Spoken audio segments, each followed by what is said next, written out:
SMT Nation, we back. Nation, pretty big developing story out of Verizon. They got a major network deal with a satellite operator, and this is going to bring some pretty amazing network capabilities to Verizon. Let's talk about it here in today's video. A link for an article to keep you guys on the know and check out more of the details will be provided in the description down below. If it's your first time here, subscribe, turn on the bell notifications icon to never miss an upload from the SMT. All right, folks, the big red carrier investing $100 million into AST to offer direct-to-smartphone cell coverage via satellite networking. This gives Verizon essentially a complete United States coverage map and coverage capability across the entire U.S. In a quote from Verizon, they stated, "Now we'll even cover remote corners." All right, so that means no matter where you are within the country, a mountaintop, some enormous hill somewhere, out in the ocean, you're covered. Verizon will have you. All right, AST now has deals with Verizon and AT&T for similar services.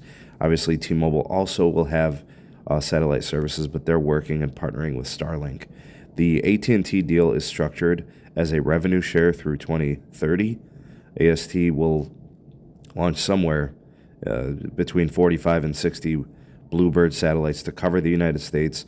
Verizon assets that are being used for this particular project will be the 850 megahertz low-band spectrum, very similar to what AT&T is doing, same frequency essentially.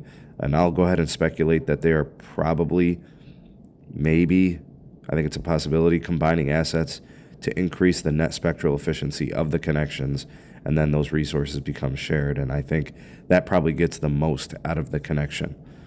My takeaway from this, obviously, don't listen to what carriers say. Just watch what they do. When previously asked about satellite connectivity, Verizon said, get an iPhone, let SOS carry the mail, let Apple do that for you. And now all of a sudden we got to change a heart. You see what I'm saying? Like, this is what I mean when I tell you these carriers lie through their teeth. They try to keep their cards close to their chest. They don't want to tip their hand or whatever. But definitely watch what they do. Don't necessarily listen to what they have to say unless there's something substantial and proof and evidence of it. So T-Mobile is Starlink, AST working with AT&T, and now Verizon. Now I think everybody can be happy about the potential of having, this type of service. Regardless of where they are in the country, they got you covered with calling, texting, and I'm sure at some point data sessions will be on deck. Anyways, tell me what you guys think of this. Sound off in the comment section below. You'll have the voice of the people, the SMT Nation. Let your voice be heard.